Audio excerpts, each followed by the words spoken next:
All right, so we might be a day off, but it's okay. Coming to you from a Tuesday, a lot to talk about. I know we're smack dab middle of the off season. Recruiting's back, starting to heat up though. March right around the corner. That's when things really start to take shape. I got the normal guests with me today: PG, Drew, Jay. Y'all know what to do. Before we get into this, let the people know where they can find all your great content. We'll just go straight down the line. Yeah. Y'all can find me on Google, Apple, Spotify, YouTube, the PG Show, all in word. You guys can find me on Twitter at the PG Show _. Yeah, Drew England, the Under Official Review podcast. Me and my buddy Zach talk all things college football. And then if you want some OU content, the Anything OU podcast, you can find us anywhere else. Same where with PG, all the major spots: YouTube, Facebook, Instagram, all that stuff, Twitter, everything like that. So always a good time. Yes, Yeah, sir. and you find me, Jay Smith, Unfair Sports. Just search me on YouTube. I've also got a podcast as well as we do the Sooner or Later pod on Mondays, especially once the season starts, where we kind of review what happened in the last week with the Sooners and all of that jazz. So, Todd, thanks a bunch for having me. I see we got a home field apparel code going across the bottom. That's We dope. do have a home field apparel code going across the bottom because Home Field is now working with the channel. And if you are a new customer at Home Field and you use the link on my videos in my channel, you'll get 15% off when you use code ATTS15. So that's super sick. We got the little flag in the background, I see got it. the sticker on the laptop now. So it's a good time, man. Shout out F is for Fanatics. He'll be on the live stream on Friday, and then I will be on his channel coming up here very soon. Real excited about that. Dope. Hank, what's up, man? Zach, how you doing? But guys, we were all in the green room. We already know where we're going to start conference expansion because one, the Pac-12 continues to be inept. I mean, it is just sad what's happening over there. And two, I don't know that the Big Ten is done, and I don't know that the SEC is done. PG, we were kind of talking about this before. ACC, man, that was the conference you instantly talked about in the green room. Talk to us about your thoughts on the ACC potential conference moves. What are you thinking? Yeah, well, I mean, I said it months ago, but if I'm Brett Yormark in the Big 12, I'm immediately going to a Miami and a Florida State or schools like that who have been down and telling them, come to our conference. We have the opportunity to pull you in, add revenue to our deal, and more than likely, with the talent that you guys can get in the state of Florida, you can dominate our conference. You guys can be back at the top of college football. That would be my pitch. I would try to go out there and grab those two schools. I would probably see the SEC going after like a Clemson. I think that's probably the most realistic. And then you probably see them take one or two of the Big 12, take one or two of the Pac-12 schools. But the ACC is probably one of the more interesting conferences because of their deal that's in until 2036. I do think that the only movement you'll see with that conference is on the ESPN network related conferences. So the Big 12, the SEC, just because I think it's easier for ESPN to give up those teams out of that conference because they're going to get to keep that team in a different conference. So, yeah, if anything happens with the ACC, that's what I think will happen. But honestly, I think we're probably another 2 or 3 years off before we see anything super large in terms of movement. We might hear about it, but I don't think we're going to see any big movements until probably 2 or 3 years. That would be that's the thing I'm super interested in is like the time frame of all of this because Texas and Oklahoma, they pretty much broke the box, right? And like once that cat was out of the bag, then we see USC, UCLA going. And at that point, I think everybody agrees it's only a matter of time before more happens. But as much focus as we can give the ACC, and F is for Fanatics, he talks about it right here saying FSU wants out of the ACC, which is wild, or it's a ploy to get primetime spotlight instead of playing on Thursday or Fridays like high school, which who could blame them, right? Jay, what are you thinking, man? Because there's a lot going here, and this is a lot bigger than just the ACC. Yeah, no, and that's a fascinating point by F is for Fanatics there that I didn't honestly think about. So there's twofold on this one. One, The expansion piece has its own struggles when it comes to adding all these schools and trying to get logistically having good quality games going. We saw that with the Big Ten this past year. The Big Ten West was awful.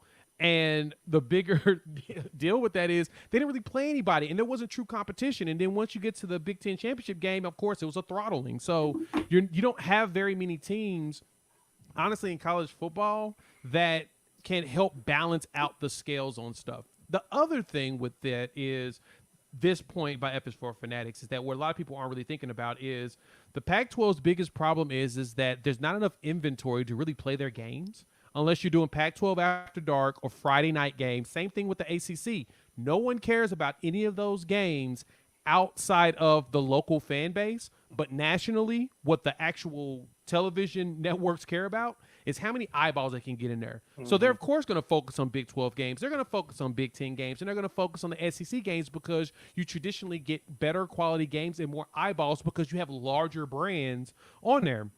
That's the reason why Notre Dame still has their massive TV deal or whatnot with NBC, and then why BYU honestly itself can do that too is because they have built-in fan bases with the Catholic Church and then the Mormons. They've got national brands just because of the church itself. But outside of that, everybody else is struggling unless you're a true blue blood. And so the ACC has to find a way to do a better job of putting like your big name schools like your Florida States. Honestly, as much as we want to clown them, Miami is still a pretty big brand. I know a ton of Miami fans this direction, even out west, just from the years of the 80s, the way they played in the 80s all the way to the early 2000s. And so you've got to a lot of these networks are looking for prime real estate right now. They're getting out of just throwing out there and getting any TV deal they want with some of these conferences because they're recognizing that the TV deals are going up, but the revenue's not. And since the revenue is not going up, they only want the best. And so adding more schools does not help these TV networks. I think that's why the Big Ten is hesitant on even moving on Oregon and Washington. Not even, I mean, academically it makes sense. I mean, you should go for Stanford, right?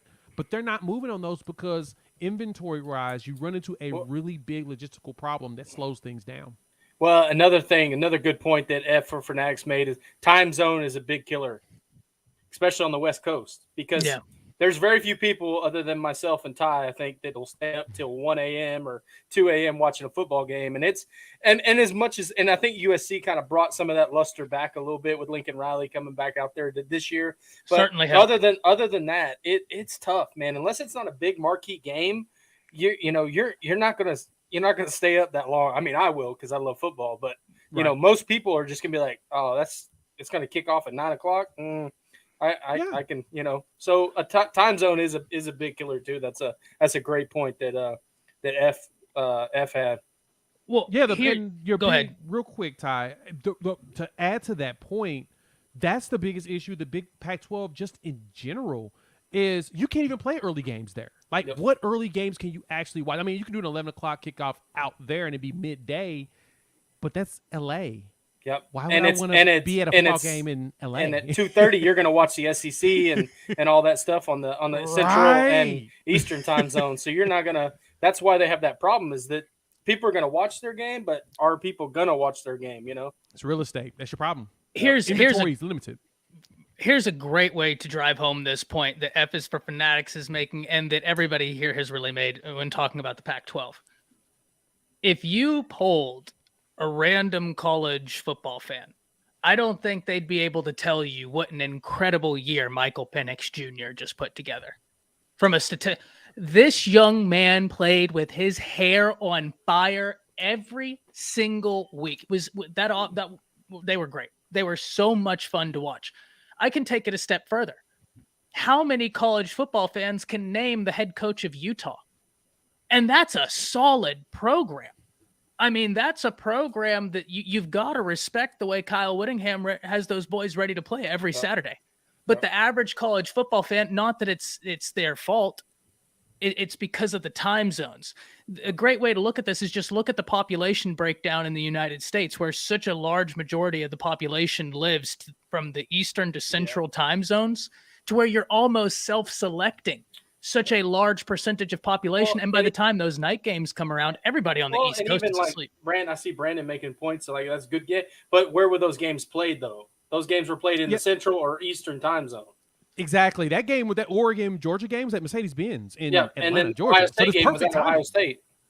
Right. So they're going to That's make it. those big games, but they're going to be, Well, Central, I think Eastern that time even zone. drives home a sadder point. The fact that what they should be, Brandon, I think your comment only highlights almost something that's sadder is if they weren't bound by the time restraints, what they could be because of some of these brands, right? Like how many people on the East Coast would be willing to watch Oregon much more than they do if they knew they were going to be able to catch every single one of those games? That's an intriguing brand. Okay, PG, right? We were growing up playing NCAA 14. We were on Oregon for some of those because of the uniforms. Now, granted, we ran our season with our teams, no doubt, but everybody would be lying to me if they said they didn't pick Oregon at times for the uniforms. I did Oregon and Baylor. That was when Baylor was starting to roll with some cool uniforms too, and I was Bayer with my creative player. So the brand has power. Yeah. NCAA, I have a season going on right now, NCAA 14 with Oregon. Do you really? I do. I've been really thinking about doing one. I'm in year 15 with Oregon, and I'm in year 25 with Tennessee. Ooh. So, yeah. How many Heismans have you won? I've won 6 Heismans. I have rookie 14 national championships. I switch quarterbacks a lot. That's kind of my problem. I okay, kinda Blue Mountain cannibalize State. my guys. Okay. I cannibalize Coach my Marty. guys. My bad. Yeah. Jesus. Hey, for those of you in the comments, tell us what teams you used to roll with in NCAA football. Yeah. We'd love to hear that. So before we get out of this topic, because this is one where we could just keep going and we might circle back around to it, but this is a never-ending Pandora's box. We could keep going. I think we all know the answer, but PG, I want to hear from you first. Which conference is in the biggest desperation mode right now? Do you think it's the ACC because of the talk of FSU kind of being unhappy, or do you think it's the Pac-12? Yeah, I mean, it's got to be the ACC because now you're in jeopardy of losing your top tier teams if they're not happy. And I don't know if their deal is something they can go back and renegotiate, because if they go back to the table and try to renegotiate their deal, ESPN might say, well, your conference isn't that valuable to us because really we only value Clemson, Florida State, Miami, maybe a Louisville or someone like that, right? Maybe they only value a couple teams out of that conference and they would rather move those teams to a different conference and kind of skedaddle everybody else. So I think the ACC is probably in a peculiar situation. And then if you're talking about like the best conference and like the best position to acquire more teams, I think it's the Big 12 because they, in their contract, left themselves in a good position to go grow. Well, if I may here, because I think, and PG, correct me if I'm wrong, I think I get what you're saying, because I do agree with F is for Fanatics. If I was asking or answering the question, I think Pac-12 is in the biggest desperation mode, but I do think you float an interesting point here, and correct me if your perspective is, okay, well, yeah, the ACC already has a deal, and now they have two of their major brands coming to the table unhappy. They have something to be at least uneasy about, which, hey, that's fair play. And you're talking about two brands that could potentially be competing for national championships. Like Clemson is we're going to be right back there. Florida State, they're on the rise. So it's like I think the Pac-12 is in more desperation, but I get where you're going. I didn't think of it like that, but that makes I get what you're saying. I think it's definitely the Pac-12 because I think we're only looking at it, and I think PG, you may be only looking at it from a football standpoint. But when you have Duke, North Carolina, NC State, all these teams in basketball, you're not as much in a desperation mode because of the ACC and the money they make with basketball is unreal. Wake Forest, all that. I think that's the one thing we forget about. Yeah, I think that's the one thing we do forget about basketball is other sports. Well, I'm a Duke basketball fan, so that I always. That's the one thing we forget about when it comes to the TV deals and everything with the networks. It's also where basketball comes into play. Huge. And when you have basketball schools that kind of almost make more money than their football programs, that's exactly. Drew, that's a key thing to think about with that. Pac-12 doesn't have that anymore, especially once you use UCLA. That's your blue blood basketball program. Arizona has always been in the top 10, stuff like that. But again, with the time zones, everything like that, those teams already – when's the last time a national champion has come out of the Pac-12? Like it's been a minute. Basketball or football? Basketball. And football. It's been a while. Well, I get what you guys are saying. But also, to my point, if those teams go in basketball, it wouldn't shock me to go see like let's say the SEC takes Florida State and Miami, and maybe Clemson. Let's say they take those three big brands. Wouldn't shock me to watch the Big 12 come in and take UNC and take Louisville, and Won't happen. Oh, I'm not shaking my head at UPG. I'm shaking my head at Matt. This comment it Trolling us haunts right me now. in my Troll, nightmares. man. I apologize. That was unfortunate timing. No, I'm shaking my head at being trolled about Bill O'Brien. I'm just saying conferences aren't getting $100 million deals for basketball. They're getting them You're for wrong. football. You're wrong. They're getting. Go look at how much money Duke makes. Go look at how much money UNC makes, and then come back to me and talk to me. I have no idea what basketball program. They generate more money than their football programs. But I would say like across the board, it would be the opposite, right? Like Yeah, across I the board, think it'd be PG's right as far as like the TV contracts Yeah. itself. Now, generating money, yes, UNC and But- UNC and Duke definitely bring more revenue than their football programs, but they're not tipping the scale for the television deals, except for I think that's probably why the ACC got locked into that contract Because to of basketball. 2036 Yep. because of basketball, because ESPN want to lock them up for hoops. So did ABC, and that kind of that made no sense though. Like, Yeah. why would you go that No, far that's too out long. when you could have? Yeah. They should have had at least an opt-out clause, and I think that's probably where FSU's having an issue here Yep. too. Is that guys, why don't we have an opt-out clause we can renegotiate? Because all these huge deals are coming out now. We should be able to renegotiate because we got the two biggest college basketball programs, and we've got rising football programs. Clemson's won national championships. We should have that ability. So yeah, I can see where you're saying they have urgency, PG. I totally get you in that part. I think I think the basketball piece is kind of where things get thrown off a little bit. Personally, I just think the Pac-12 is already dead.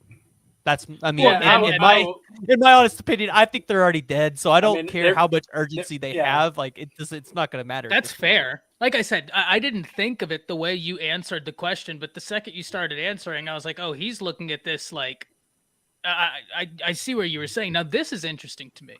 F is for Fanatic says, I don't know how the Pac-12 can do it, but the NFL has no problem with views of Rams, Oakland, and San Francisco. Seattle. Pac-12 has to figure it out. I have a few theories on this. One, I would imagine NFL fan bases are far more national than college football fan bases, just because of the scarcity of NFL teams relative to the scarcity of college football teams. And two, I think probably like the more rigid structure of time slots in the NFL would probably lend itself to easier access. But I do think there is a massive point to this, right? Like, maybe it's just that they have to make them care at some level. Like when we talked about this the other day, right? With USC, you want to put people in that stands. You got to make people care in Southern California. You don't have to make people care in Norman. They're going to show up to the game. You don't have to make people care in Tuscaloosa. They're going to show up to the game. In Miami, in SC, you got to make them care to show up to the game. They have way too many other things to do. So, that's why USC. I was gonna say, let me add to that to you, Ty. As we at Epicenter Fanatic just made the perfect point for me. Oakland doesn't exist anymore because fans weren't really going to the games. They're in Las Vegas. That's why. San Francisco, when they're good, exactly. Oakland A's been wanting to leave for a while. Just financially, they're not making money out there. San Francisco is a brand that's been around. They've won Super Bowls. It's equivalent to a blue blood of college football. Yeah, San Francisco. Dallas. Back in the '90s, you cared about three teams in the NFC: Dallas, San Francisco, or Green Bay. That was you were a fan of one of those three teams. That was basically how it went forever. And so, but no, Ty, you're right. You have to make the fans care about college football because even though college football has the blessings of having built-in fan bases, as these schools bring in thousands of kids every year that become automatic fans because it's their alma mater, NFL has to market to get people to want to be fans. And because they only play 16 games on the weekends and their exact time slots, that's what the difference is. The Pac-12's problem is that the prime real estate, the SEC, the Big Ten, and the Big 12 own that. They own all of the best time slots throughout the day. You're not bumping OU Texas for any Pac-12 game. You're not bumping Tennessee, Alabama for any Pac-12 game. You're not bumping any Ohio State, Michigan State game. We're not going to talk about the big game. You're not bumping, Fox isn't bumping any of those Michigan State, or Ohio State games for any Pac-12 games, regardless of who they're playing. Well, they're not bumping it for any other game. But that's what I'm saying. Yeah. Like now, I would say there will be a battle for OU Texas, Ohio State Michigan, and like Tennessee Alabama, or Alabama versus LSU. There may be some questions internally, like, who do we really want to watch? And here's the thing too. Now is with OU and Texas going to the SEC, they're going to be able to put both of those games, and Fox is going to be able to take the Ohio State Michigan game and Oklahoma and Texas is going to be on ESPN or whatever. Right. But my point is, though, is that there's not a single game at the Pac-12. Well, the Pac-12 you would bump any of the games really for the top games for the SEC. It's the old saying, the last dog at the bowl, it gets nothing. Yeah. Right. So. And same thing with ACC. Like, I can't think of a single game in the ACC that would bump any of the big games from the big three middle conferences. Like SEC, Big 10 and Big 12, the biggest games. There's nothing from either one of those two coasts that would knock out any of those. Florida State, Clemson, Florida State in Miami when Miami's good. The Florida State Clemson is close. That's the only one that you could. Well, then if we're talking right now, then it's just Florida State Clemson. Close. Maybe. I don't think you bump Ohio State Michigan for that game. No, but it's close. You don't bump OU Texas, and you definitely don't bump Bama Georgia. That's why that game is typically at night. Bama Georgia. Bama Georgia. That's a funny one, Jay. That's a funny one. As that's bumming a big one, but that's my point, is that you have to find me some games with the Pac-12 that we would bump any of the big blue bloods out, and there isn't. That's what sucks for them. Yeah, that's where the inventory goes. The Pac-12, they've got an uphill battle, and we hear every single day the will he, won't he continues. Are they talking to Ion TV? Aren't they talking to Ion TV? The problem is they massively overestimated their value. They've massively overestimated their value, touted their value, and are now realizing that the value they thought they had is nothing but a pipe dream. And they're still going to have value to that conference, but what do you do if your boss comes in there and tells you you can expect a raise of, let me check this again. Oh yeah, double what you're making right now. And then 2 weeks later comes back in and says, yeah, about that raise. We don't have the money. That's where the Pac-12 is in trouble. Now, wanted to get to some Oklahoma talk, as I have some Oklahoma guests here this evening. And one of the things I wanted to talk about with the Oklahoma Sooners, and I don't know why I didn't save, but the biggest position battles for the Oklahoma Sooners this offseason. You could start with the offense and the defense, but start with the offense. PG, biggest position battles for the offense. Who do you have? Probably wide receiver, I would bet. Because I would agree. Well, offensive line maybe. That's a fair one as well. Because the left side, I don't know if Walter Rouse, somebody might need to correct me on for this. I don't know if he's going to be fully ready by the beginning of the season. Is he? Because I know he had surgery. Okay, he should be. Yeah. It would either be down between the offensive line or the wide receiver position. Barring some, as long as it's not a ACL or anything like that, you'll be ready by fall camp. What is his injury? I believe he just had some stuff cleaned up in his shoulder. Scar tissue, stuff like that. Gotcha. Yeah. But no, those would be the two positions on the offense I'd look at. I mean, and the wide receiver, you have Farouk, you have Stoops, you have Stogner. But outside of those three, who do you really have? I think that's kind of what they got to figure out. So who's vying for wide receiver 3, wide receiver 4 down in the depth chart? That's the one that I would say on offense. I completely agree with you. It's wide receiver. And it's interesting because sometimes we have these conversations, right? I think Oklahoma has a big need at wide receiver this offseason. But when I say that, let me frame. Big, not in the sense of we usually think of like, oh, that could be a do or die position group for Oklahoma. I don't think that. I think there's talent in the room. Big in the sense of there's just a lack of experience. And you just, outside of Farouk and Stoops, there's a lot of theory crafting we can do, but there's not a whole lot of concrete we have. Drew, Jay, biggest position battles on the offense. What are y'all thinking? Offensive line, wide receiver. Where do you land on? Yeah, that? I concur with all those. Those are going to be very key. But here's another one to think about that I think a lot of people are not thinking about so much is Austin Stogner going to be just the solidified number one? You know, or who's going to be that number two there at tight end? And with Levy, he likes to use two tight ends. He likes to spread the field. He likes to be versatile there. So my thing is, want to see what the tight ends look like. H-backs look like coming in the spring. That's going to be a position for me to watch and see kind of who emerges there. Obviously, with Austin Stogner as a veteran, he's been there before, but he's had some injuries. So Lord forbid if he goes down with an injury, who's that next guy going to step up and fill that void? So that's an interesting position for me watching going forward with the ones that they've already mentioned. So and I think Stog. I mean, I think Dre, I think you'd agree with me. I think he's the bona fide starter just because of his experience and he's been here before. Sure. But I think you're right. Like, when it comes down to situational games, like who's going to be the starter? Like is Caden Helms or somebody like that going to be able to step up? Llewellyn, stuff like that. Yeah, Llewellyn or them because we lost not only Braden Willis, but we lost Jackson Sumlin in that room too, right? Well, I mean, with Jackson, I love Jackson, but he never played. Like he may have played it down. I mean, he played special teams, stuff like that. But with Braden Willis, that's a big piece that we lost. That's huge. Well, Jay, before I throw it to you, I will jump in here and say this. I think there is an argument to be made that Austin Stogner is one of the biggest additions Oklahoma had in the transfer portal. I know the obvious answer is McCullough, and it's real tough to argue against that one. But whenever I look at this, and I've talked about this before, so I'm sorry to sound like a broken record, Oklahoma has to replace close to 60% of their production from a reception standpoint and close to 67% from an actual production standpoint. That's a lot you have to replace from the wide receiver room, but you get a familiar face and a veteran tight end, Austin Stogner. Love that addition. Jay, talk to me. What are you thinking, man? Biggest offseason battle for Oklahoma in the offense?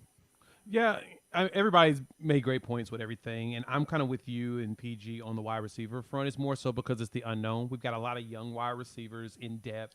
So we don't know who's ready to make that breakout. Jalil Farouk needs to have – honestly, I would like them to use him like Florida State used Peter Ward. Put that man out in space and let him go do his thing because he seems to be able to do that. Whenever he was doing like punt returns and stuff to get a spark, he always made a spark happen. So the question is going to be with him and Andrell Anthony. Are they going to be our bookends? And then are we going to have to get Jaden Gibson out there and really get him going? Nick Anderson. There's a long list of receivers we're trying to figure out. Yep. And we didn't really get as many out the transfer portal that we wanted, it seems like. But also, I mean, it was kind of made mention of, the quarterback spot is going to definitely be something that everybody's going to be eyeballing. Now, do I see Jackson Arnold starting as a freshman day one? No, zero chance. Unless, knock on wood, Dylan Gabriel gets hurt, we're not going to see Jackson Arnold probably potentially mid to late season if we see him then. Or mop up, if we're blowing out somebody early in the season. Mop up, and they're not going to want to waste his red shirt if possible. If possible, yep. Exactly. And you're probably going to see General Booty and Bevel out there too during those, as much as people don't want to hear that. Stop saying that word. General Booty's the one I expect us to see more of as a backup role. That's a good one. To help keep Jackson Arnold's red shirt. Just don't say that other name. But I think you listen. People are going to be surprised when they see Booty and they're like, "Oh my gosh!" The reports are that Jackson Arnold's picking up everything when it comes to this playbook, like immediately. Not only did he comes from a good offense, system. Well, he ran the same offense at Denton Geyer. The only difference is some terminology, and he's just out there. He's showing himself. It's like the much more advanced version, but the baseline, it's just like foundation-wise, he's got that exactly. And so I think that's going to be intriguing. But the wide receiver is probably the one that's going to jumping out to me the most. Tight end that you mentioned, Drew, is very much one I need to watch. Running back as well. That's probably I was about to say that. You took the words out of my mouth. Running back is fourth, and I only say that because, of course, we think that Barnes and Salchuk are locks, right? Yep. Say it. We still got a lot of running backs in the league. Megwa. I'm trying to see if Megwa's going to go out there and take somebody's job. I don't know. And this is the biggest thing when you talk about running backs. Yes, a lot of talent, but what Ty's talked about, experience matters. Yeah. We had a guy, Eric Gray, we had some of these guys that were, and so a lot of talent. Just seeing them emerge is going to be Boy, awesome. those Eric Gray doubters, they sure dissipated quickly. They did, didn't they? So Yeah, I don't only have one right now. Hi. I knew he was gonna throw that jab in there. Well, Hank, the only problem with Bevel to tight end is he's too slow. Oh, Brandon, you already know what's coming next. If we did offense first, it's only natural we Hold flip on. this Hold on. script. I will No, say we're this, not though. done. We're not- He go said ahead. Bevel to tight end. What if we put Bevel as like another Belldozer package? He's too slow. He's not athletic. Blake Bell is a NFL tight end right now. Listen, all you got to do is be able to put him in at a 4th and 1. And that's all he's got to do is be able to use his Be tall. we All tried you do that. is be tall. We Yeah. tried Big. that. Tried that. He fumbled the ball. Fair point. Yeah, I think with that, we're Yeah, moseying on over. Listen, to the I just want Bevel to come out during the spring game and light up the field. That's all I want. I just think, want look, that to happen. He will. Hey, so- in fairness, will. I think That's every Oklahoma Oklahoma defense, huh? fan in the world would like to see a spring game where the Oklahoma defense plays well, but Davis Bevel shows massive. Like I think everybody would be happy about that because it just means that you're safer at the quarterback position. Should, if anything, Sure. knock on what go. That's just going to be you're- something we have to see. Right. but- You're in the system. He should be much better now. Yes. Oklahoma defense. Now, this is where it gets interesting, man. There are going to be a lot. You already know what I'm going to say. It's the position group that I have the most curiosity about for the Oklahoma Sooners, and that's the interior of that defensive line. We saw Isaiah Coe really have a big game against Florida State, really stepped up. I think that's huge that Oklahoma gets him back. There's also a defensive lineman I'd like to talk about at some point, maybe not this evening. A&M gets a defensive lineman back that when I was doing my season watch through, this cat was ferocious against Alabama multiple times. At the end of the game, I ran a search and I'd highlighted his number probably 12 times at the end of the game. I mean, he was really impressive. But Oklahoma interior defensive line, almost the same theory, though, as I had for the wide receivers. I don't know that I would be overtly concerned, but I would say I have a bit more level of concern about that than the wide receivers, just because that was an area that needed improvement this year, and you lose some guys. But that being said, year 2 with Brent Venables, you would love to see an improvement, and I expect to see an improvement, as you saw an improvement from the beginning of the season till the end. PG, what are you thinking? And we have the man, the myth, the legend joining us in a perfect time. But PG, what are you thinking? And Chris, I don't know if you heard, we're talking about biggest position battles for the Oklahoma Sooners. We just did the offense. Before we dive deep into this, if y'all don't mind, I'll get, I think I said wide receiver. PG, you were same as me. Chris, Jay, much the same. And then Drew is talking tight end as well. So biggest position, and running back. Biggest position battle for Oklahoma on offense. What did you think it would be? Who said running back? We all did. But it was just more of like a curiosity, not Yeah, like it's a curiosity. worry, not like Yeah. a worry, but like curious as to how it would take shape. Yeah, because again, I think the running back is like one of those positions where it's situational. Sawchuk might start.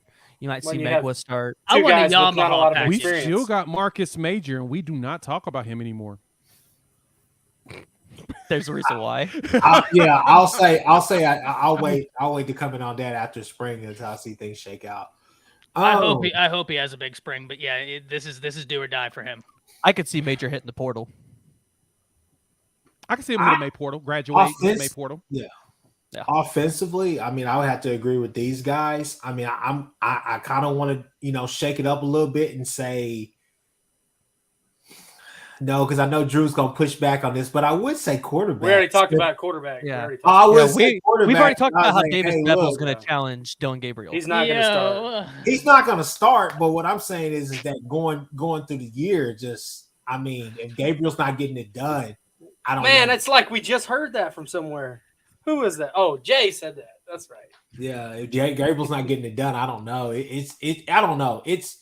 I think a lot it's of things are intriguing. up for- It's intriguing. I think a lot of things are up for grab. I think wide receiver is probably the place of interest right now, simply because last year we only saw 3 to 4 wide receivers out there on the field, and later in the season we started seeing a couple of guys get a little bit of a run. Buckley Shelton, Gibson I throughout forgot about the Buckley year. Shelton here and and JJ Hester. I forgot those two are still back there. Like, yeah. wow. I mean, you add some guys, and then with the incoming freshmen, I know a lot of people are high on Petaway, but a lot of people really love Brown as well at that wide receiver position. So you have some guys that can contribute early. I mean, that are really young, and you got some vets there that should be able to do their thing. But it's going to be interesting to see. I really just think whoever's clicking at the time, that's who's going to be playing. So yeah, well, that's exactly the take I had. But PG defense, biggest battle. I said Yes. interior defensive line. Brandon's here saying, so we're not going to talk about defensive backs with our five-star freshman Peyton Bowen and our 4 stars from last year's class. What are you thinking?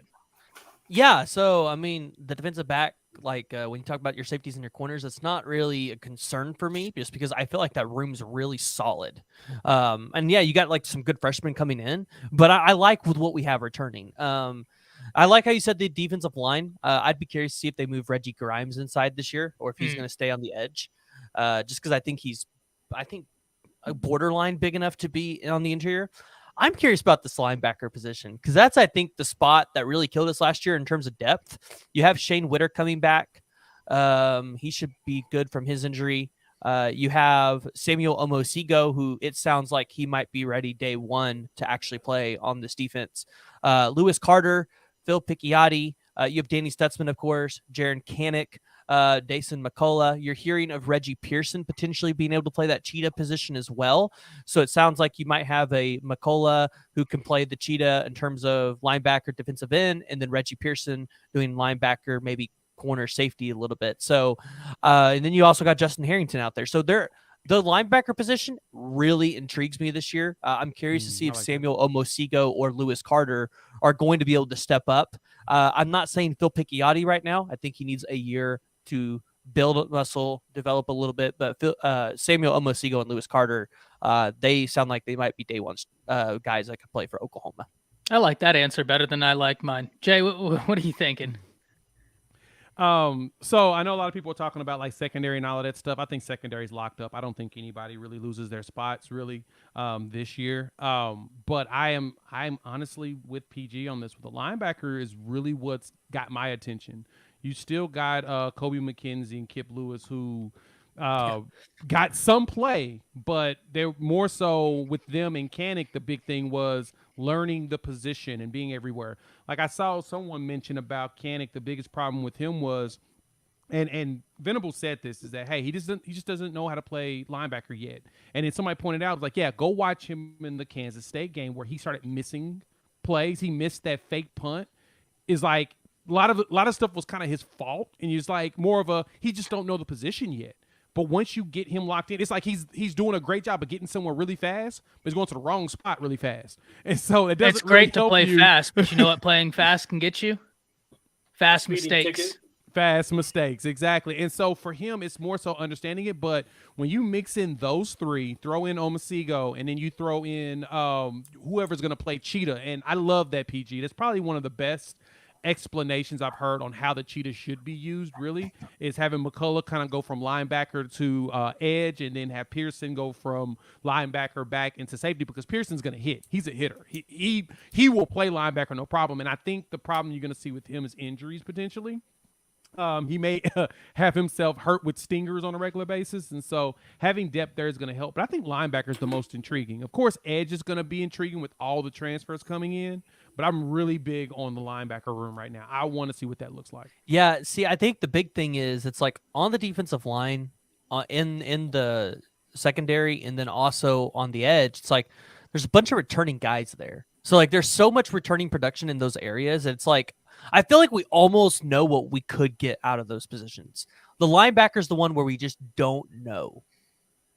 Outside of Danny Stutzman. I don't know that I'm going to. Let me ask you a question. What production do we have in the middle that's coming back next year? PG? Well, I said outside of Danny Stutzman. No. I'm talking about interior defensive line. So you have Coe, right? And Kelly. Okay, not a ton of production. I think you probably. I would think they move Grimes inside. I think that makes sense. But again, I'm gonna agree with Ty and say interior defensive line by far, because that's the area that we need to set the tone in first before all the other positions come into a line. Because if you can set the tone up front, it gives you so many options on the back end and in the That's how those Venables defenses were all built. That's they were exactly built right. with the well, if you see Kirby play. Smart, if you see Nick Saban, if you see some of these bigger, they have strong interior defensive line. Yeah. That's where. Drew, I was just gonna. Hey, let me piggyback off of that and just say, I was talking to my uncle about this. Hey, Kevin Gilliam is still on the. Still there. Grayson Hall and guys like that. You have what you would like to call depth. You just don't know what it looks like. Injuries that plague that interior defensive line. Well, and it helping to add guys like Ford and some other stuff like that. That's huge. That's great. So for me, it's just I want to see what that looks like. So I would go. I'm gonna go a little bit different. I'm actually gonna go to the secondary. Okay. And I'm not going with corners. I'm going with the safeties. Now, here's my thing. Okay. The biggest X factor to me, we've been calling it for the last 2 years. Will the real Key Lawrence please show up? Will he please stand up? Yep, that kid great. right there, the way everybody talks about Ceiling? Billy Bowman, and I love Billy Bowman, but when Key Lawrence is playing football, first round potential grades all over the guy. So the whole thing is this right here. Okay, we know we got Reggie Pearson. We know we have Peyton Bowen, but you also have Robert Spears Jennings. Don't forget, I know that they want to put him at corner. What about Jaden Rowe? You got you have some talent and some guys at there in your at Kendall Dobie. There are guys that you have. What's interesting about this defense, and Ty, we talked about it since the hire of Brent Venables here at Oklahoma. Hey, everybody on this defense is versatile. They can play one or two positions. No matter. Name of Venables' game. He loves it in that 3-3-5. So. Hey, I'm so sorry. Go ahead.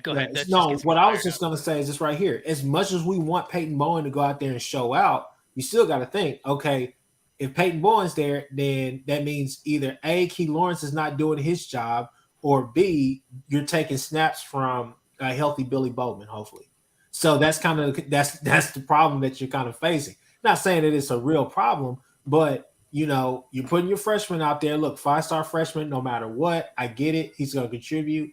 But you got guys back there. It's going to be interesting to see how that battle shakes out, because just because you start that first game, especially in a secondary, if we're having those lapses like we had against TCU, and I mean, hell, we can go down the list and name a whole bunch of other teams. I was watching every game. Yeah, I was watching the Florida State game again today, and I was like, how the hell did Broyles get on Johnny Wilson? But hey, look.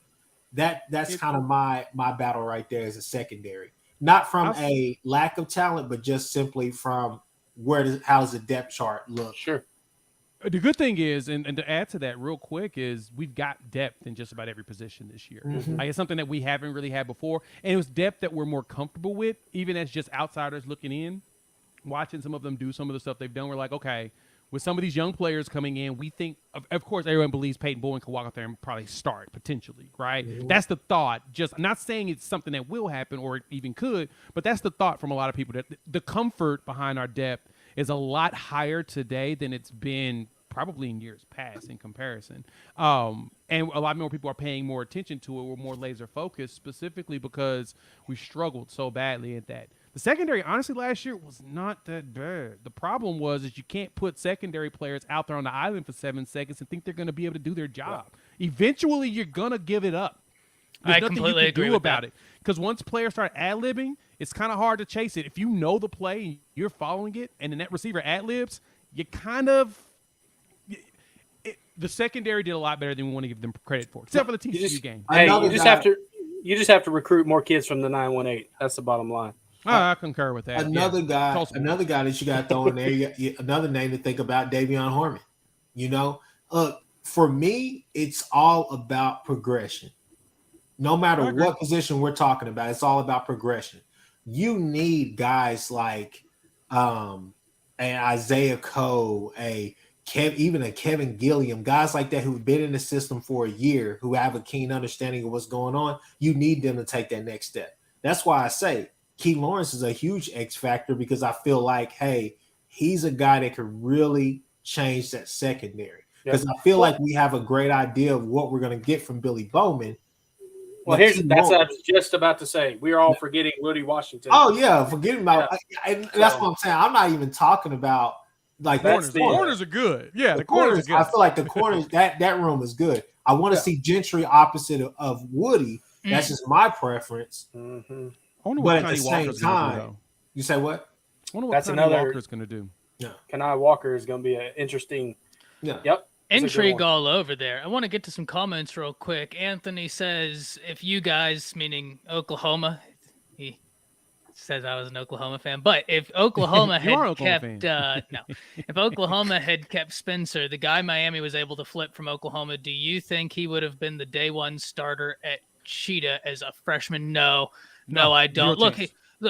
look, it's because of this right here, Anthony, and I think that kid is really, really good. I made a video on him when he was I don't know whether he finished as a 4-star prospect, but I know when he was a 3-star prospect, I made a video on him talking about how this cat was underrated. I mean, Caleb Spencer was really, really a gifted prospect. The problem is, I think that in Brent Venables, if he was to create a perfect world, he would almost never start a freshman at Cheetah because it Ever. is so much decision making. Like I wouldn't wish that on my worst enemy. I'm not saying it can't happen. It can, right? Like we've talked about this. The Cheetah is very similar to how Saban will do some of his defenses, and Minka was rolled out there as a freshman. But Minka is now the highest paid safety in NFL history. So like he's a bit of the exception, not the rule. Levels, right? Yeah, it's so no, Anthony, I don't believe he would have been the day one starter, but that's not in any way, shape, or form to take away from how good. I think he's one of the more underrated players of the class of 2023. It's just that position. You have to be exceptional to come in as a true freshman and play that. And even in this class, like Caleb Spencer would have had to fight either Samuel Omosigo or Lewis Carter. And I think a lot of people forget it. Like they see Samuel Omosigo in the top 100 and thought he was like Samuel Omosigo rose to that position. And he's an extremely athletic kid. Like the kid does nothing but focus on football. I don't even think Caleb Spencer really could have started at our linebacker position year one. And I'm telling you, Lewis Carter and Samuel Omosigo can at the linebacker position. So I think both of those guys probably would have had an edge on Spencer if he was here. Yeah, but he was more of a straight up cheetah. When you watched his game, Caleb Spencer was a straight up cheetah more so than a linebacker. He's more linebacker safety, you get Reggie Pierce. Yeah, but those other cats y'all got at linebacker, they're some serious dudes. No doubt. Yeah, I would take Reggie. I'd take Reggie Pearson. I'd take Reggie Pearson over Caleb Spencer year one. Oh, but especially look at the linebackers like you mentioned with Masigo as well as Carter. I mean, hell, the way that Venables talked about Carter, the way that he dreams about putting him on the field, there's no chance that Spencer was going to play over anybody. If there's a freshman linebacker we're going to play, it's probably going to be Lewis Carter. Yeah, and even then, I think that they'd probably prefer not to play a freshman. No. Venables doesn't want to. I'm saying there's one at linebacker that he won't agree to. Probably going to be Carter. I think there's only one freshman, actually two freshmen on the team that we'd probably play day one if they decide to be freshmen as Boeing and Jackson Arnold. I'll see either one of them playing. Yeah, interesting. That's interesting because I would put Caden Green in on that mix too. Ooh, good point. You're breaking up there, Jay. My I bad. got you Internet freeze frame. acting up. Hey, you look good in the freeze frame. It's okay. What about Adebayor? He needs to put on more weight. He could play, but he needs to put on more weight. BJ Adebayor. Yeah, you don't think he could play day one?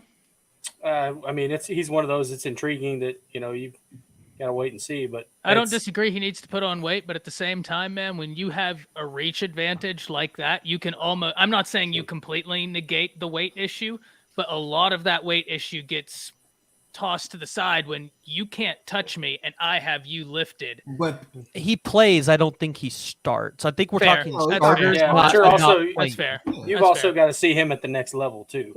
Yeah. I mean, but So- it's an R. Mason type of thing right there. I mean, R. Mason didn't have the weight either, but he was out there playing. So Yeah, you just got to see that's how what he I'm saying, like, transitions. if he had the weight on him, this dude would be the starter.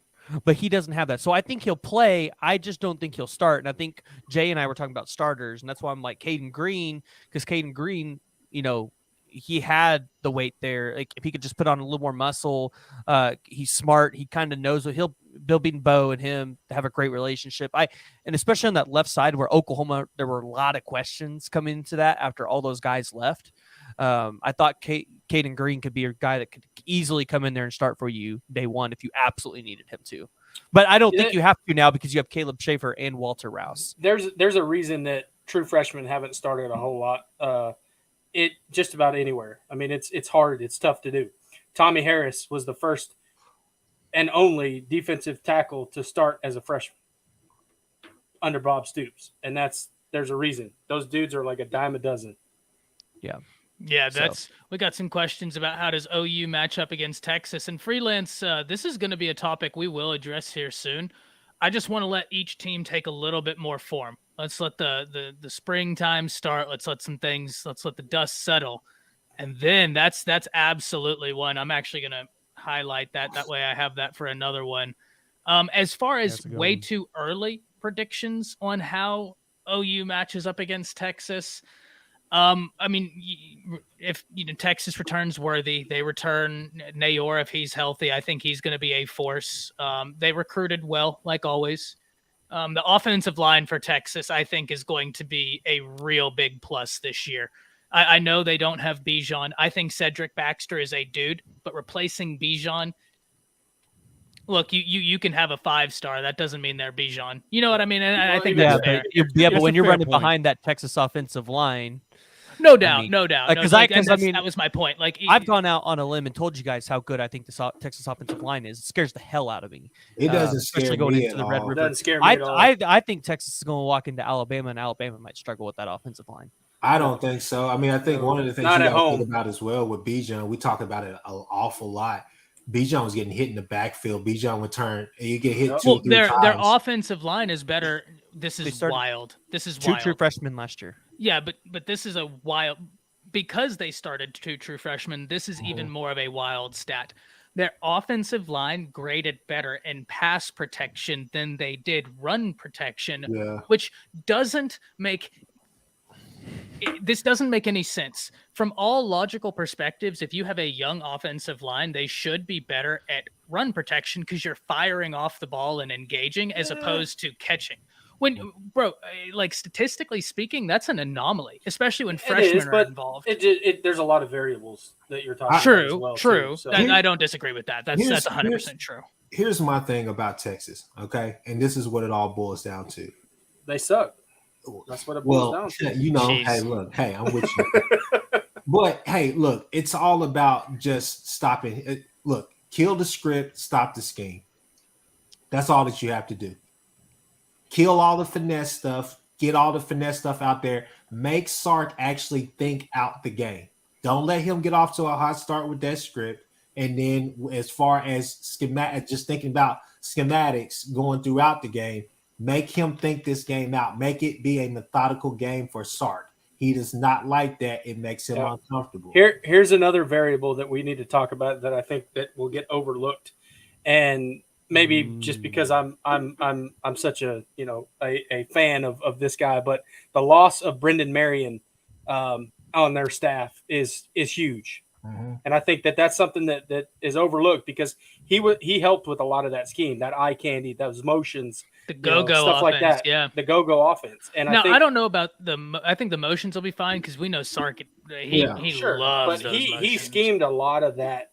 And did a lot of the grunt work for Sark and a lot of those offense. They worked well hand in hand together in that offense, and he was a bigger piece than I think a lot of people may not understand.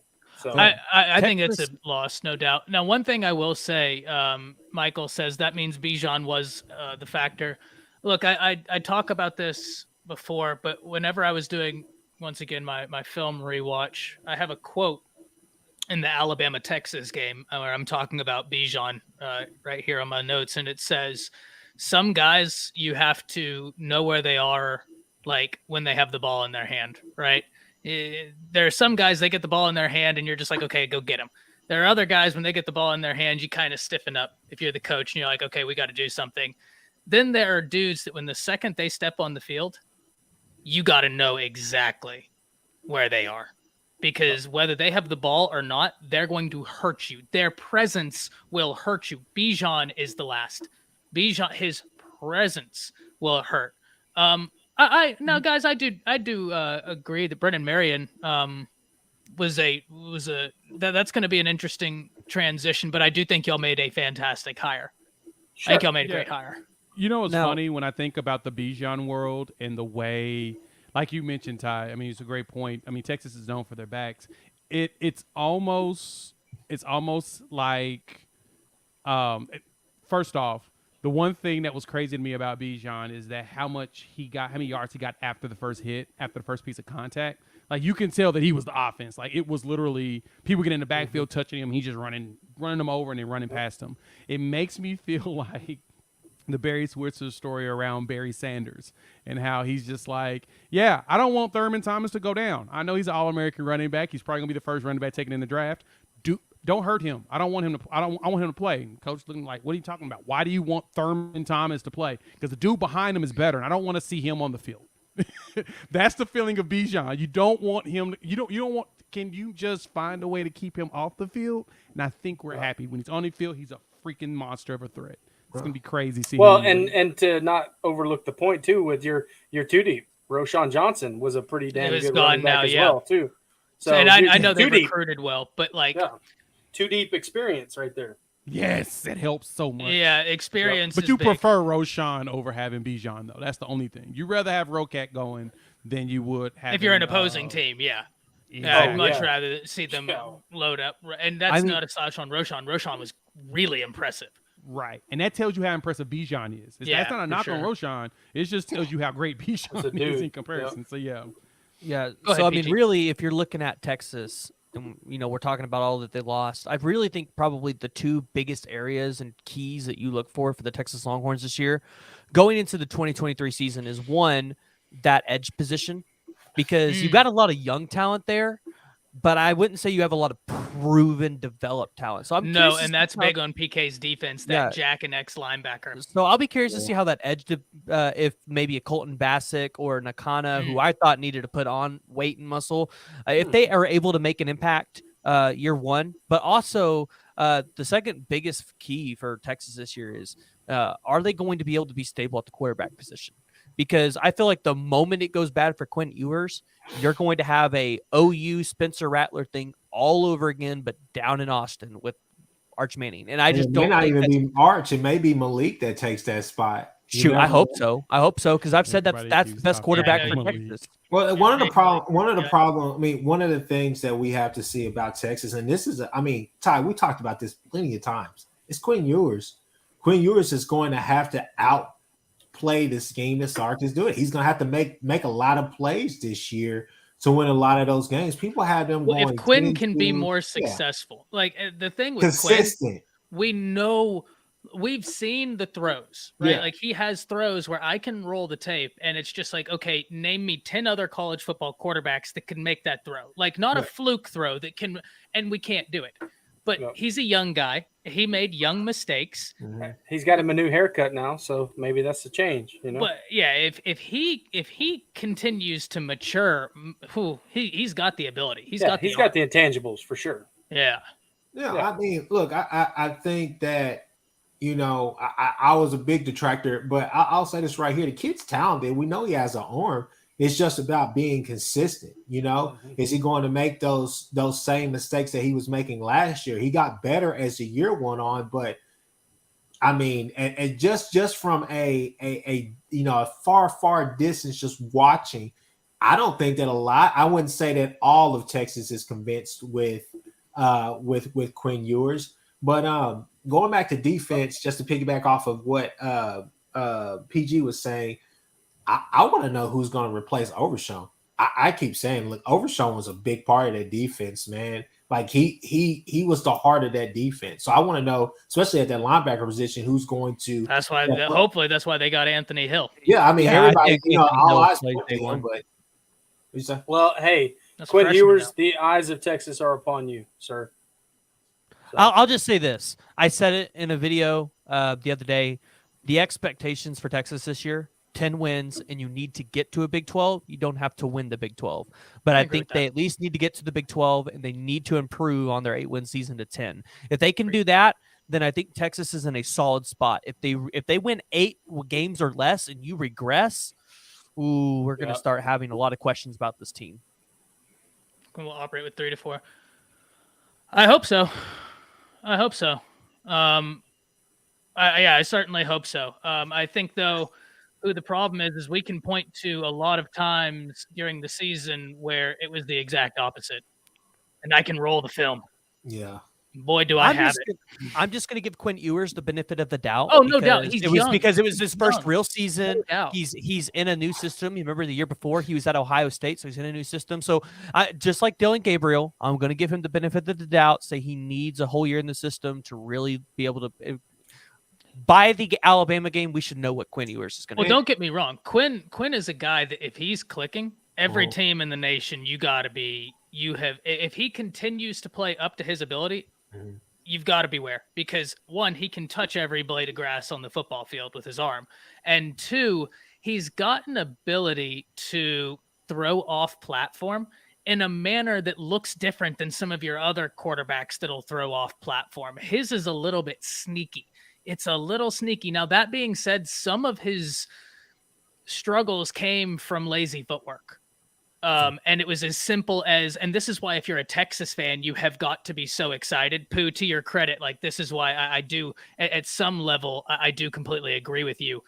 When you watch it, some of his problems came from just, sometimes these guys have such talented arms that they don't have to rely on sound fundamentals 100% of the time. So they will just straight up not have sound footwork and be able to make a throw. But when the margins get smaller and smaller, that's when that stuff matters, right? That's when that footwork really matters. Whenever his footwork is sound, whenever he goes through his normal stuff, he makes all the throws in the world. And that's the progression you want in this offseason. Beer cans and baddies. Georgia will three-peat this season. Can any team challenge the Bulldogs? Nope. Not during the regular season. Yeah, the regular season, beer cans, y'all have a very easy path. Very, very easy. Until you get to the SEC championship. But that being said, hey, look, you and the Dogs, y'all have earned the opportunity to bark back-to-back national champions. Y'all are on top. Absolutely. My deal is that they have to see Ohio State in the playoffs. I would love that matchup again, just because I loved what we saw this year in that game. But I think it's hard it's so hard to three-peat. I think with Georgia, you see, and I've said this a lot, I think you see a similar situation, what we saw with Nebraska in the 90s, where they won it 94, 95, or 93 and 94, took a break in 95, and then won it again in 96. I think you'll probably see something similar with Georgia.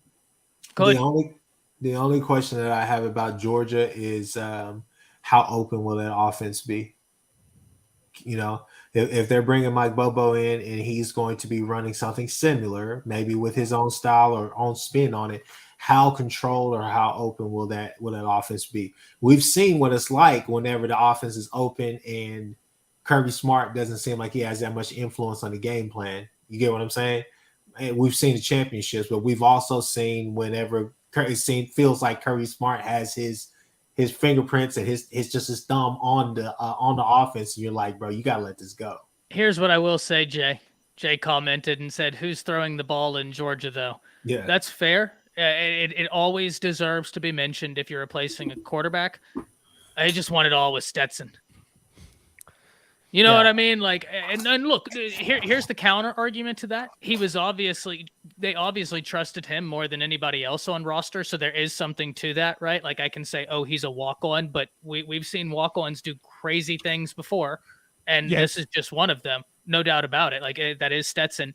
But I almost wonder if Georgia's offense is so balanced that they can mitigate not having a CJ Stroud, a Bryce Young, a Caleb Williams, because they just have so much balance to bring to the table. I don't know. It's going to be interesting. And those tight ends are hard to. Those tight ends are hard to guard. Impossible. Yeah, no doubt. That's the thing, and that's the thing I'm trying to figure out. Sports come back. If Stetson can walk out there and take the job of a Brock Vandagriff, who we 5-star that we thought was supposed to be the next great Georgia quarterback, because they have produced some great quarterbacks, in years past. What is it about them that wasn't good enough for Stetson to go ahead and take this offense over and do his thing? Do you think it's maybe he played within himself? I mean, I can totally see that. But the thing about it is that year one Stetson played within himself. Year two Stetson was letting them all hang, and he was doing just about anything. He was chunking it. He was running. He was doing the stuff that you would see out of a 5-star quarterback. Was my Do you point. think that you had to do the first to get to the second, though? No, like, you with do. Monken and you them? do. Yeah. He started getting trust. comfortable, and he built the trust in himself and the team, and he started to just loosen up and just do his thing. The problem with a player like Stetson Bennett is that he's going to have a whole bunch of mediocre people thinking they can do the exact same thing he is without realizing that at 5'10", 190 pounds, you probably should go ahead and step away from the game at trying to play quarterback. But I digress. I'm curious to see who's going to throw the ball for them next season because I don't feel like there's much confidence in the room because they've gone through numerous quarterbacks with Kirby Smart there and somehow settled on Stetson Bennett. They've had multiple 5-stars and couldn't keep any of them or them be any good. I also want to, because I said this in the chat, but I want to explain further. Neo makes a great point, countering to what I said. He said, if quarterback makes bad decisions, does it matter who else is out there, though, when I've talked about the balance? Neo, you're right. That's more than a fair point. I'm just operating under the assumption that they're not going to roll someone out there who's making bad decisions. I think that's priority number one. I think they will take someone, which is why I think Stetson was out there. I think they'll take someone who might not have the biggest arm, who might not have the most ability, but who isn't going to make bad decisions. Because I think they think if they can make good decisions, the offense will play in and of itself. It is so balanced. There are so many cogwheels. As long as we're making good decisions, the cogwheels will keep turning. I could be wrong, but that's the assumption I'm operating under. Well, that and your defense will pretty much carry you if your offense and then the can get defense, 30 points a game. But your offense should have to score. That's usually the problem. Is unless your defense is scoring all your points, your offense got to still contribute. Well, if you're playing Vanderbilt, it's probably easy if you can score on defense. We're not talking about Vandy though. I'm talking about when you start going down the line to these other schools in the SEC who are supposed to be better. Yeah, I'm just saying if I've Georgia been can go out there, they're better. If Georgia can go out there and score 30 points a game on offense, I think they are going to be pretty successful outside of maybe their Tennessee game and maybe South Carolina. I think those will probably be their harder games at that point. But I just don't see them three-peating. Like that's a lot of wear and tear. It's a lot of wear and tear on those players. And you know what, Georgia fans winning 2 in a row. It's already tough. Yeah, that was a great feat. You guys did it. You joined into an elite class there. But it's already historic what they've done. Yeah, and look, I would agree if you told me to give you a short list of teams there. I was like, I'd bet, and I'm not a bettor, right? I understand anything can happen, but if you said, Ty, you have to give me a short list of teams you would for sure bet would make it to the national championship, Georgia would be on that list. Oh yeah, they would be one of them. They've recruited so well. Coaching staff is there. I have some questions, but the questions I have for Georgia, I arrive at answers that either make me feel better about the questions I have or that will answer the questions I have. And what I mean is if I can't find the answer, I find that there are enough pillows to soften the blow that not knowing the answer doesn't bother me. Whereas Kim asks a question with all the turnover in Bama, how will they be this year? See, Bama's a little bit different. I think Bama could have a fantastic year, but I think it's a little bit different relative to Georgia because Bama had problems this year. You get what I mean? And then they lost a Bryce and a Will.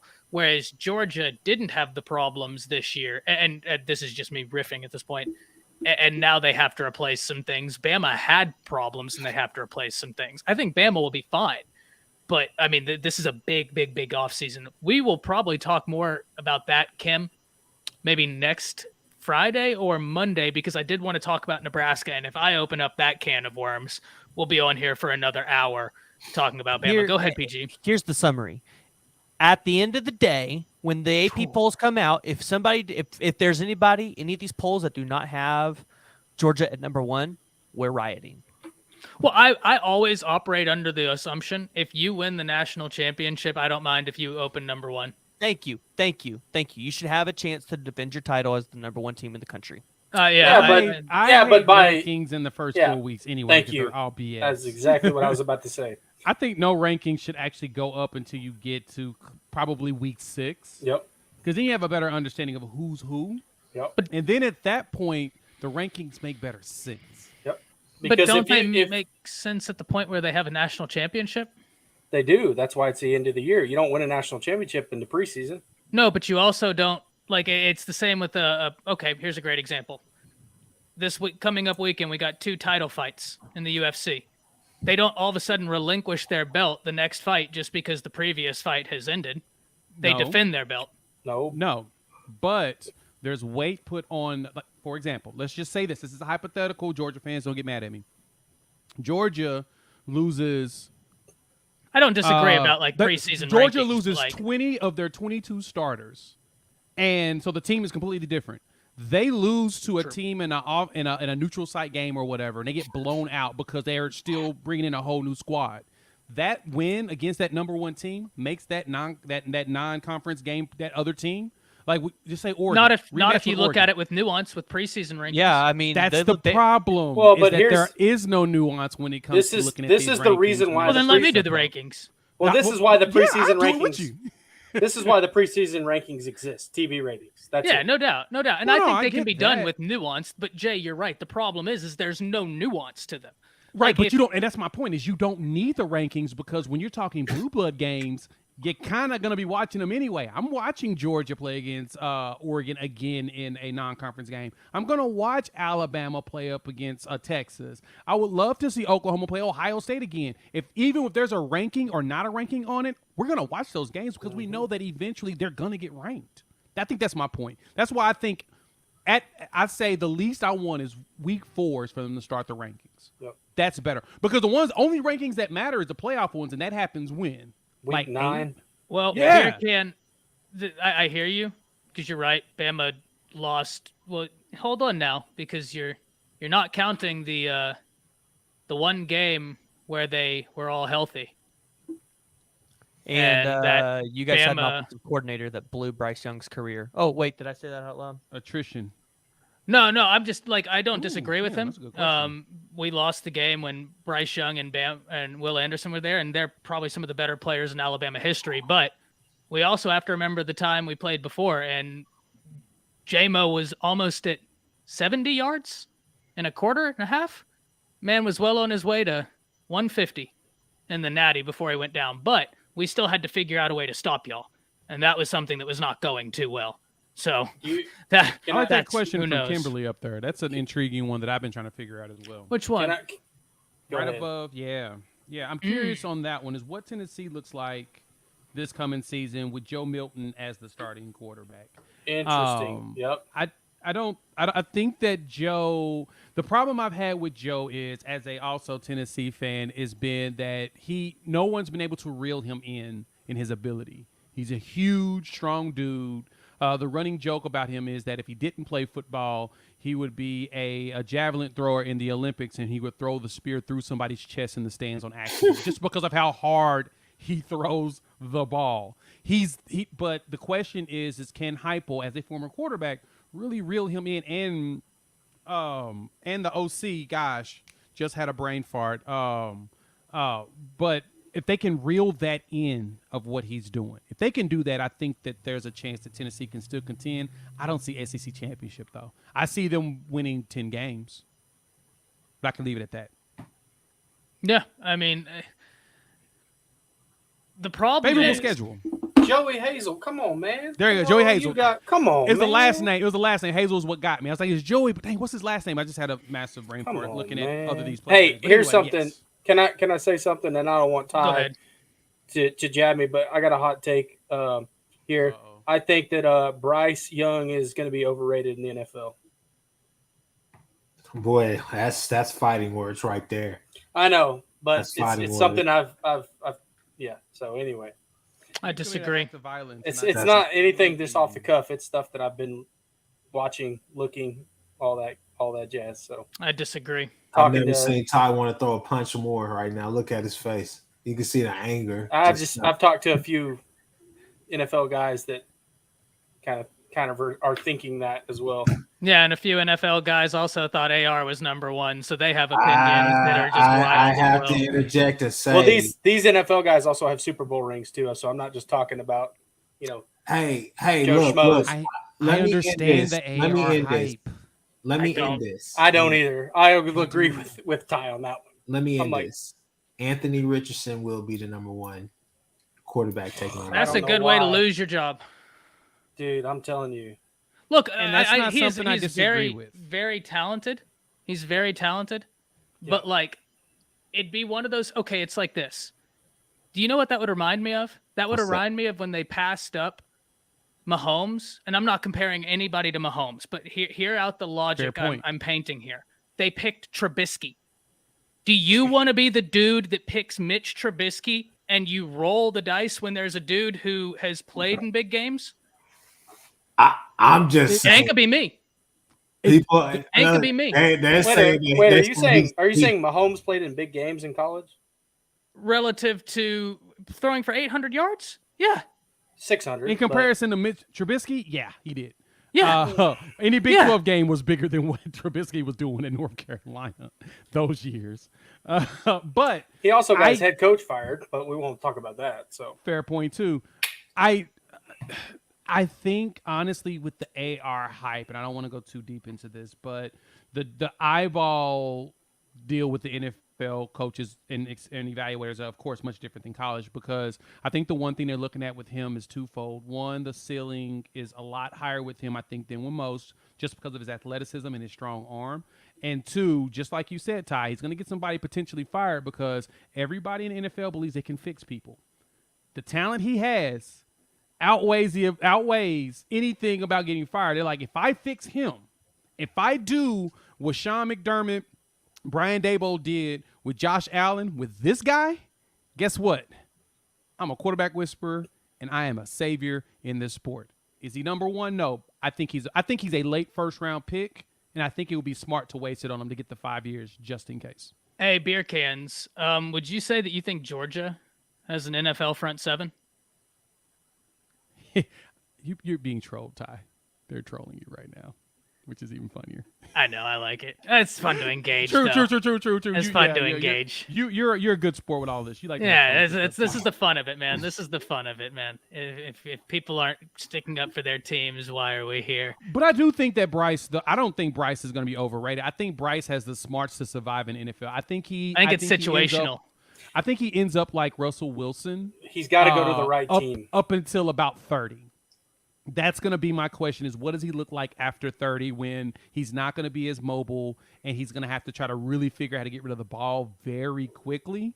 That's what my question is with Bryce. But I think he'll be fine in his 20s. I think he'll be really good.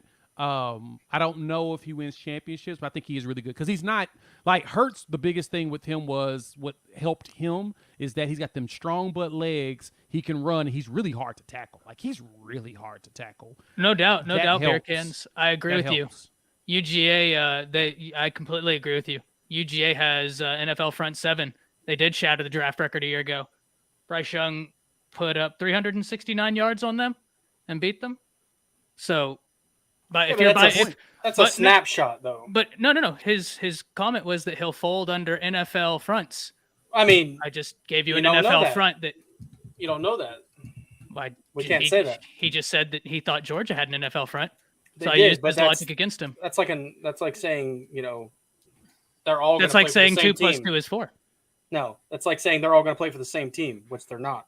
So. No, but we did get to watch them play all for the same team when they played Bama. And look what happened the second time we went round and round. Sure, which I admitted they beat them when Jameson went down. But going back to the point you're trying to make, they did play for the same team, and we go round and round. I'm just saying, from people that I've talked to, I agree with them. But it may be. It's situational. But I said, he's got to go. And I hope, I'm not wishing ill will on him or anything like that. I'm just saying that he's got to go to the absolute right situation. My man. Because if you think about it, and it's just like Oklahoma, when's the last time you've really seen a Alabama and Oklahoma too, a really good quarterback in the NFL? I mean, but I just don't know that I can, blame the sins on the son, the sins of the father on the son. Wait, you said when's the last time we saw a good quarterback from Oklahoma or Alabama in the NFL? That's doing really well. That's won a championship. okay, won a championship, I think is different, but yeah, but you also don't see, and this is the reason why the AR hype exists. Yep. Is because most of your big programs don't put out NFL quarterbacks. I mean, most of your quarterbacks are not really from your bigger programs. I mean, it took forever for Matt Stafford to get there, and the only reason why Matt Stafford got there is because Sean McVay. He'd been there to Super Bowl already. So it's all about it's a holistic view. even when he was at Detroit, he was still putting up good numbers. Oh, of course. I mean, Kyler Murray's putting up great numbers at Arizona as well. I wouldn't say I'm a Cardinals Come fan. on, He's man. not putting Go up look at great his numbers. numbers. Don't get Drew. Drew gonna bash. Go look at his Kyler. numbers. It Go makes look no at his sense. numbers. I'm not gonna bash Kyler. He's my dude. Come on, man. Kyle. Given his circumstances, he succeeded. He prevailed. He pushed through. He persevered. That's the word. His career's not done though. You're acting like it's done. Wait, Kyler put up 3,700, 3,900, and 3,700 with 20, 26, and 24 on touchdowns with under 12 interceptions. And how many playoff wins? With a terrible that was not what we were talking about. That's coach. not what we were talking about. That's exactly what we're talking about. No, I said stats. I said they're putting up numbers. I need a soundboard. I need a soundboard. I need the boxing ding right now. You want win? Okay. You want playoff wins? This and that. I'm like, damn, all this shit. That's my team. Like, you're not going to find that from. You're not going to find that from a player from a big program. That's the point. You're not going to find that stat. You're not. Okay, so you're just proving my point. Beast, I was. Bryce is small. Yeah. No, Bryce is not smaller than Stetson Bennett. Not at all. Every report that I've heard from the NFL people, no, they're saying they're not. They're saying Stetson is smaller. Well, no, I don't know who's smaller. I just know that Bryce isn't like the biggest guy. Everyone's saying like Stetson's smaller. Like 5'9" ish on his tallest days. But Bryce is thin. That's the problem with Bryce is thin. He's not Devontae Smith small, but he's small. Yes, Smitty is. So he's the Slim Reaper. Well, the problem with that though is, or not the problem. The good thing about him is they put him in the right situation in Philly, man. No, true. Yeah, no doubt. Where he doesn't have to take big hits. No, you got AJ Brown for that. Yeah, that's what I'm saying. Yeah. Besides that, what the hell? How do you have AJ Brown and DK Metcalf at wide receiver, and you don't have over 2,000 yards receiving by both on the same roster? How do you do that? Wait, AJ Brown Metcalf and AJ Brown were on the same team in college. They both played at Ole Miss at the same time. Yeah. How do you have both of them at the same time and they don't do 2,000 yards? But anyway, I was like, wait, there was a trade and I didn't know. I was like, what? No, not that. They played college together and Ole Miss. Like how? Like what? It just makes me think about college players and pre-Lane Kiffin. Touche. That's good. All right, guys, we're going to get out of here. I know Jay and we have another show we're hopping on here in the next few minutes, so we got to get out of here, prepare for that. But you know what we do. Y'all go down the line, let everybody know where they can find all your great content. Yeah, I'll go ahead and lead the way. Jay Smith, Unfair Sports. Go ahead and find me, like, subscribe, do all the jazz there. We're gonna talk about Nebraska next time because they are doing some crazy shit. Yeah, we got to talk about them soon. So yeah, that'll be that. Make sure that's on the docket. I'm gonna try to join for that one. And F is for Fanatics will be joining us on Friday, so don't miss that. Oh, AR. Ooh, that's an interesting comparison. But I don't think he's Heisman Trophy. That's a hater. He's a Florida fan.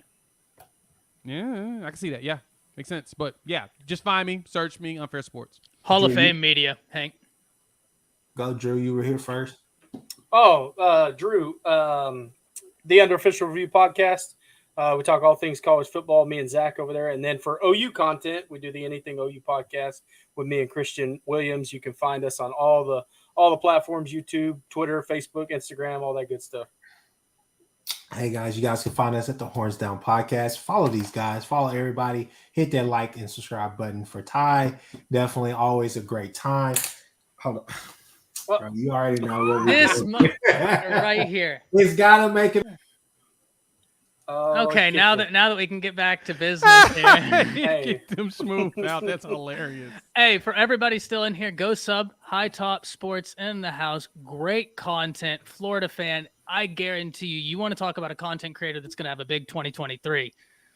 Go check out High Top Sports. Give them a follow. Absolutely worth your time. Right. And they just don't ever have that silly ass flag again. Hey, I'm surprised I didn't get kicked out earlier. It's like the Washington State flag. It's going to travel. It's got to be on every show. That is good stuff. Every time. I mean, every time that I'm on The your show. Washington State flag. The streak continues. I think what we at probably 20 shows in. Yeah. Yeah. No, it's excessive at this point. Here in a little bit, it's going to be just like peeping out the corner. Hey, you need to have like automated blinds, and like, somehow during the show, Chris is gonna sneak in Ty's house and have it in the back of Ty's background. Trust me, it's gonna travel. Eventually, it'll be there, right there in that corner, and y'all see a video of me burning it. Yep, that'll get a lot of likes. That's what I want. Do it. Do it. Yeah, here we go. Jeez Louise. Unhinged as always. All right, y'all. Thank y'all for tuning in. We'll see y'all Friday, where we're going to be having, once again, special guest F is for Fanatics going to be in the house. Really excited about that. And some of the guys here tonight will be joining us as well. Until then, we'll see you next time. That's it. Peace. Peace.